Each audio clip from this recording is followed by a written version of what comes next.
Hello दोस्तों, स्वागत है आपका हमारे YouTube channel Tesla learning point में। आज का हमारा टॉपिक है इलेक्ट्रिकल वायरिंग, यानी इलेक्ट्रिकल वायरिंग से संबंधित जो भी प्रश्न होंगे उसके बारे में हम लोग क्या करेंगे, आज डिस्कशन करेंगे। तो देखिए, हम ऐसे प्रश्नों को लिए हैं जो कि एनसीवीटी में लगभग कई सालों से क्या किया जा रहा है, पूछा जा रहा है। तो ऐसे बहुत ही इम्पोर्टेंट क्वेश्चन को हम क्या किए हैं, लिए हैं, और उसी के बारे में हम लोग क्या करेंगे, पढ़ेंगे। जो हम लोग का जो भी सीबीटी एग्जाम होना है उसमें क्या करेगा, आएगा। तो इसी टाइप के क्वेश्चन हमारे सीबीटी एग्जाम में भी आने वाले हैं। तो चलिए स्टार्ट करते हैं। पहला क्वेश्चन है, इनमें से कौन सी वायरिंग करने की एक पद्धति है। पहला आपका दिया है ऑप्शन ज्वाइंट बॉक्स, दूसरा दिया है टी सिस्टम, तीसरा दिया है लूप इन सिस्टम, और चौथा दिया है उपरोक्त सभी। तो जो जॉइंट बॉक्स हुआ या टी सिस्टम हुआ या लूप इन सिस्टम हुआ, ये तीनों क्या है, तीनों वायरिंग के मेथड है। फर्स्ट भी जॉइंट बॉक्स भी वायरिंग का मेथड है, लूप इन सिस्टम भी वायरिंग का मेथड है, और टी सिस्टम भी वायरिंग का मेथड है। जॉइंट बॉक्स सिस्टम में क्या होता है, जैसे ये एक बॉक्स है, इसमें एक इधर से वायर आया और एक इधर से वायर आया। इन दोनों वायर को क्या किया जाता है, एक स्थान पे क्या कर दिया जाता है, ज्वाइंट कर दिया जाता है। टी सिस्टम में जैसे एक ये वायर आ रहा है, इसी में से टी आकार में ऐसे काट करके यहाँ बीच में ऐसे यहाँ से काट करके यहाँ ज्वाइंट करके, और यहाँ से हम एक वायर इधर ले जा सकते हैं और बाकी का ये इधर इधर जा सकता है। तो इस टाइप का वायरिंग क्या होता है, टी सिस्टम होता है। लूप इन सिस्टम में भी क्या किया जाता है, वायर को बीच से काट करके, जैसे मान लीजिए ये वायर यहाँ तक आया, फिर यहीं पे वायर को जोड़ करके फिर यहाँ से यहाँ लेके चले गए, फिर यहाँ पे जोड़ करके यहाँ से एक वायर यहाँ लेके चले गए। तो इस प्रकार का जो मेथड होता है वो क्या होता है, लूप इन सिस्टम होता है।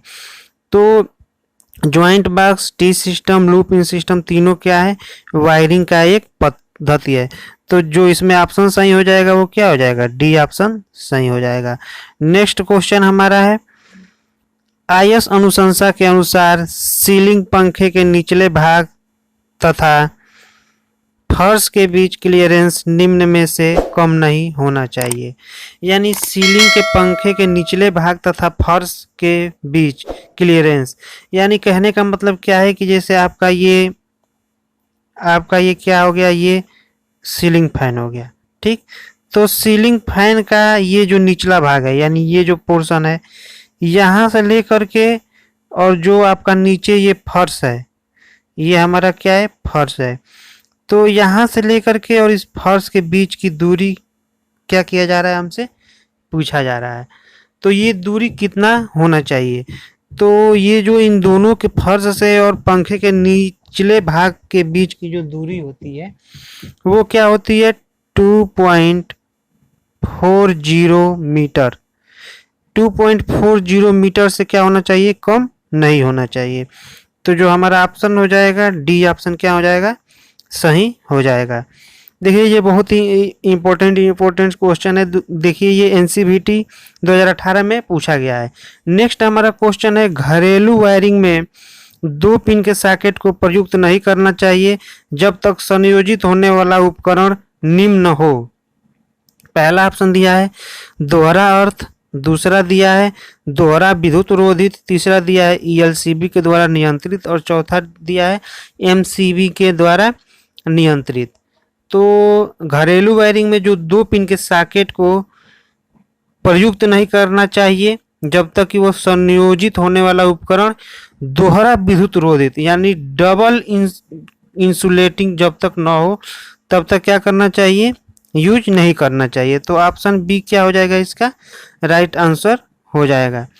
नेक्स्ट हमारा क्वेश्चन है चौथा, सुरक्षा के लिए विद्युत का घरेलू सप्लाई के साधन में उपयोग किए जाने वाले फ्यूज तार डैश डैश वाले धातु से अवश्य बना होना चाहिए। यानी सुरक्षा के लिए विद्युत का घरेलू सप्लाई में साधन मतलब जो भी युक्ति प्रयोग किया जाता है, जो भी फ्यूज वायर यूज किया जाता है, उसके पास कौन सा क्वालिटी होना चाहिए, यानी कौन सा गुण उसके पास होना चाहिए, ये पूछा जा रहा है। एनसीवीटी 2017 में ये पूछा भी जा चुका है। ऑप्शन दिया है निम्न गलनांक होना चाहिए, दूसरा दिया है उच्च प्रतिरोध होना चाहिए, तीसरा उच्च गलनांक होना चाहिए, डी दिया है निम्न विशिष्ट ताप होना चाहिए। मान लीजिए आपके दिमाग में आ रहा है ऑप्शन बी, उच्च प्रतिरोध, ठीक है। तो अगर मान लीजिए फ्यूज वायर का अगर हाई रेजिस्टेंस है तो रेजिस्टेंस क्या करता है, जो रेजिस्टेंस होता है मैं आपको बता चुका हूँ, जो रेजिस्टेंस होता है वो क्या होता है, कंडक्टर के मार्ग में फ्लो हो रही करंट को क्या करता है, उसमें उसके मार्ग में अवरोध डालता है, यानी इसको क्या करता है, रोकता है, यानी इसको क्या करता है, बहने नहीं देता है। ठीक, तो अगर उसका उच्च प्रतिरोध होगा, ठीक है, तो क्या करेगा, सब करंट को क्या करेगा, यहाँ पे क्या करेगा, बहने में उसको क्या करेगा, बाधा डालेगा। ठीक है, उच्च गलनांक, उच्च गलनांक अगर होगा किसी भी, अगर कोई भी मटेरियल उसमें यूज करते हैं जिसका उच्च गलनांक हो, यानी बहुत अत्यधिक जब धारा बहेगी तब क्या करेगा, वो पिघलेगा। तो बहुत अत्यधिक जब धारा बहेगी तो उस कंडीशन में जो भी घरेलू उपकरण हमारे लगे रहेंगे सब क्या होंगे, जल के राख हो जाएंगे। तो ये भी हमारा नहीं होना चाहिए, हाई रेजिस्टेंस भी नहीं होना चाहिए।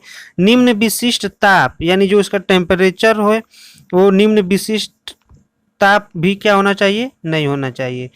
क्या होना चाहिए, निम्न गलनांक होना चाहिए। ऑप्शन ए क्या होगा, राइट आंसर। निम्न गलनांक क्यों होना चाहिए, क्योंकि अगर उस वायर का निम्न गलनांक होगा तो आवश्यकता से अधिक करंट प्रवाहित होते ही वो क्या करेगा, फ्यूज वायर आसानी से हमारा पिघल जाएगा, गल जाएगा।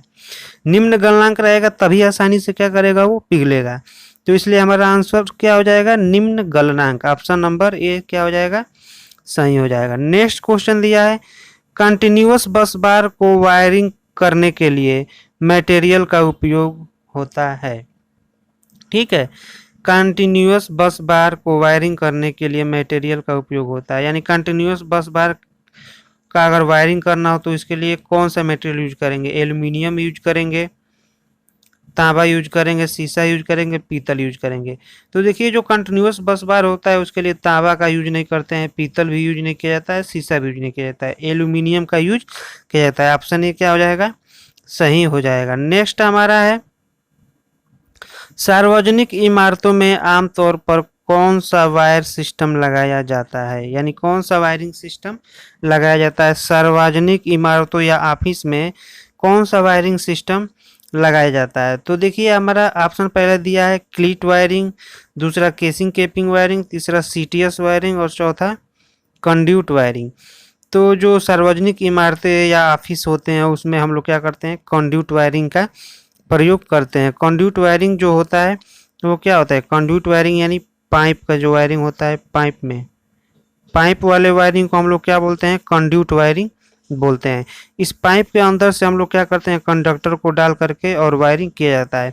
कंड्यूट वायरिंग आउटडोर आउट भी होता है और क्या होता है, इन भी होता है। जो इन होता है कंड्यूट वायरिंग उसको दीवार के अंदर, दीवार को काट करके क्या किया जाता है, लगाया जाता है। और जो आउट होता है उसको दीवार के ऊपर ही क्लिप के थ्रू क्या किया जाता है, दीवार में फिक्स करके और किया जाता है। क्योंकि इस समय कंड्यूट वायरिंग इन ही किया जा रहा है, यानी हमेशा क्या किया जा रहा है, दीवार के अंदर, दीवार के अंदर ही क्या किया जा रहा है, किया जा रहा है। जो उसके बाद से है आपका केसिंग केपिंग वायरिंग। तो केसिंग केपिंग वायरिंग जो आप फट्ठी वायरिंग बोलते हैं जिसको, जैसे केसिंग केपिंग वायरिंग में एक ऐसे क्या होता है, एक ऐसे होता है केसिंग और इसके एक ऊपर से ऐसे पट्टी होती है केपिंग की। इसमें क्या किया जाता है, वायर को डाल करके और ऊपर से इसकी पट्टी को इसमें क्या किया जाता है, डाल करके और फिक्स कर दिया जाता है, जिसको फट्ठी वायरिंग भी बोलते हैं और केसिंग केपिंग वायरिंग भी बोलते हैं। क्लीट वायरिंग, क्लीट वायरिंग क्या होता है, क्लीट वायरिंग में क्या किया जाता है, एक लकड़ी का बीट, एक लकड़ी का बीट पहले क्या किया जाता है, दीवार में गिल्ली के माध्यम से क्या किया जाता है, सेट किया जाता है। अब इस लकड़ी के ऊपर वायर को क्या किया जाता है, दौड़ाया जाता है और दौड़ा करके क्या किया जाता है, इस पे इसको फिक्स किया जाता है। इस प्रकार के वायरिंग को क्या बोलते हैं, क्लीट वायरिंग। क्लीट वायरिंग का यूज इस समय लगभग समाप्त हो गया, इस समय ये नहीं किया जाता है। इसके पहले क्या किया जाता था, किया जाता था। तो जो सार्वजनिक इमारतें हैं वहाँ पे हम लोग कंड्यूट वायरिंग का यूज करते हैं। ऑप्शन नंबर डी क्या हो जाएगा, सही आंसर हो जाएगा। नेक्स्ट हमारा है पीवीसी का अर्थ है, यानी जो पीवीसी केसिंग केपिंग का जो पाइप आता है या फट्टी आता है वो पीवीसी का बना होता है। आप लोग जब मार्केट जाते होंगे खरीदते होंगे तो उस पे देखते होंगे पीवीसी लिखा होता है, या हमारा जो इलेक्ट्रिसिटी वायर आता है उस पे भी पीवीसी लिखा रहता है। यानी उसके ऊपर का जो इंसुलेटर होता है, रबड़ होता है, वो क्या होता है, पीवीसी का बना होता है। तो उसी का फुल फॉर्म एनसीवीटी 2016 में आपका यहाँ पे पूछा गया है। ठीक है, एनसीवीटी 2016 में आपका यहाँ पे पूछा जा चुका है। पहला ऑप्शन दिया है पॉलीविनाइल क्लोराइड, दूसरा पोस्ट वार्निश कंडक्टर, तीसरा pressed and varnish cloth, D दिया है पॉजिटिव वोल्टेज कंडक्टर। तो जो पीवीसी होता है वो पॉलीविनाइल क्लोराइड होता है। ऑप्शन ए क्या हो जाएगा हमारा सही आंसर हो जाएगा। भारी गेज की दीवार की मोटाई 20 mm है। भारी गेज की दीवार की मोटाई 20 mm है तो कंड्यूट का आकार होगा। ठीक है, यानी किसी दीवार की मोटाई क्या है 20 mm दिया गया है, तो वहाँ पे जो भी हमारा कंड्यूट का जो आकार होगा यानी उसकी साइज होगी वह कितनी होगी। तो 1 mm, 1.2 mm, 1.8 mm, 2.0 mm। तो यहाँ पे 1.8 mm क्या होगा हमारा उस कंड्यूट की साइज होगी। ऑप्शन सी क्या हो जाएगा सही आंसर हो जाएगा। नेक्स्ट दिया है पीवीसी चैनल तारें किसके लिए उपयुक्त हैं। जो पीवीसी चैनल तार है वो किसके लिए यूज किया जाता है, गो डाउन वायरिंग के लिए, इंडस्ट्रियल वायरिंग के लिए, आउटडोर वायरिंग के लिए, इंडोर सरफेस वायरिंग के लिए।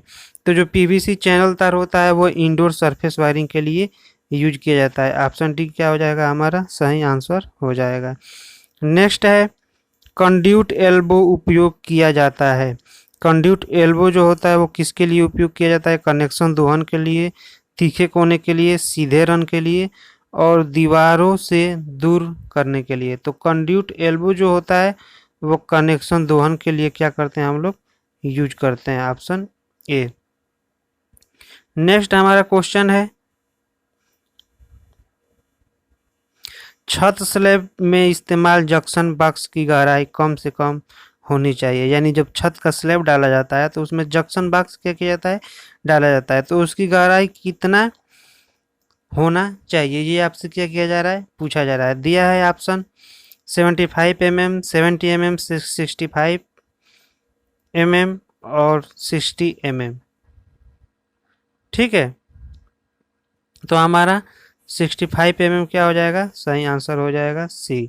नेक्स्ट दिया है question PVC channel surface wiring की मुख्य हानियां क्या है। पीवीसी चैनल सरफेस वायरिंग की मुख्य हानियां क्या है। पहला दिया है लागत अन्य प्रणाली की तुलना में अधिक है, दूसरा ज्वलनशील और आग का खतरा, तीसरा अवसर रख रखाव की आवश्यकता, चौथा तार बनवाने के लिए अधिक मुश्किल। तो इसका पीवीसी चैनल सरफेस वायरिंग का मुख्य हानि क्या होता है ज्वलनशील और आग का इसमें ज़्यादा खतरा रहता है। तो जो ऑप्शन बी होगा वो हमारा क्या होगा राइट आंसर हो जाएगा। नेक्स्ट क्वेश्चन हमारा दिया है वह अधिकतम लोड कितना होता है जिसे केवल लाइटिंग लोड में योजित सर्किट में जोड़ा जाता है। यानी लाइटिंग लोड के लिए क्या किया जा रहा है अधिकतम लोड हमसे पूछा जा रहा है। ठीक है, लाइटिंग लोड के लिए अधिकतम लोड हमसे पूछा जा रहा है। पहला दिया है 500 वाट, दूसरा 750 वाट, तीसरा 800 वाट और चौथा 1000 वाट। तो जो लाइटिंग लोड होता है वो कितना होता है हमारा 800 वाट होता है। ऑप्शन सी राइट आंसर हो जाएगा। नेक्स्ट दिया है लाइटिंग पॉइंट की अधिकतम संख्या कितनी होती है जिसे परिपथ में जोड़ा जा सकता है। लाइटिंग पॉइंट की अधिकतम संख्या कितनी होती है जिसे परिपथ में जोड़ा जाता है। पहला ऑप्शन 5, दूसरा 10, तीसरा 8 और चौथा क्या दिया है 12। तो जो मैक्सिमम संख्या होती है वो कितना होता है हमारे पास 10 होता है। ऑप्शन बी क्या हो जाएगा सही आंसर हो जाएगा। नेक्स्ट क्वेश्चन दिया है उपयोग किए जाने वाले केबल में इंटरशीथ क्यों होती है। इंटरशीथ क्यों होती है यानी जो भी केबल होता है उसमें इंटरशीथ लगा होता है वो किस लिए लगा होता है वो हमसे क्या किया जा रहा है पूछा जा रहा है। पहला उचित तनाव वितरण प्रदान करता है, तनाव को न्यूनतम करता है, नमी धारा और वोल्टेज सर्ज के विरुद्ध सुरक्षा प्रदान करता है, इंसुलेटर बेहतर करना है। तो देखिए जो उसके इंटरनल शीथ लगा होता है वो उचित तनाव वितरण प्रदान करता है, उसी के लिए क्या किया जाता है लगाया जाता है। तो ऑप्शन ए हमारा सही आंसर हो जाएगा। नेक्स्ट क्वेश्चन है, बेडिंग के समान एक लेयर को सभी वायुमंडलीय अवस्थाओं से संपूर्ण केबल की सुरक्षा के लिए आर्मरिंग पर निर्धारित किया जाता है। यह लेयर किसका होता है, यानी केबल में आर्मरिंग जो होता है वो आर्मरिंग किसका बना होता है, वो ही आपसे पूछा जा रहा है। पहला ऑप्शन दिया इंसुलेशन, दूसरा जूट का एक लेयर, तीसरा सर्विंग और चौथा शीथ। तो यानी जो आर्मरिंग पर निर्धारित होता है उसको क्या बोलते हैं, तो उसको हम लोग क्या बोलते हैं, सर्विंग बोलते हैं। ऑप्शन सी क्या हो जाएगा हमारा राइट आंसर हो जाएगा। नेक्स्ट है XLPE केबल का विस्तारित रूप है। XLPE केबल का विस्तारित रूप है, यानी XLPE केबल का आपसे फुल फॉर्म पूछा जा रहा है। पहला दिया है X line power electrical cable, दूसरा दिया है cross line polythene enamelled cable, तीसरा दिया है cross linked poly ethylene cable और एक्स लेयर ऑफ पॉली इथाइनिल केबल। तो जो क्रॉस लिंकेड पॉली इथाइनिल केबल होता है वही XLP का फुल फॉर्म होता है। तो ऑप्शन सी हमारा क्या हो जाएगा राइट आंसर हो जाएगा। नेक्स्ट देखिए यहीं तक है हमारा क्वेश्चन, ठीक है। तो उम्मीद कर रहे हैं कि ये वीडियो आपको पसंद आया होगा, ठीक है। अगर हमारा वीडियो पसंद आया है तो हमारे चैनल को सब्सक्राइब कीजिए, लाइक कीजिए और शेयर कीजिए। धन्यवाद।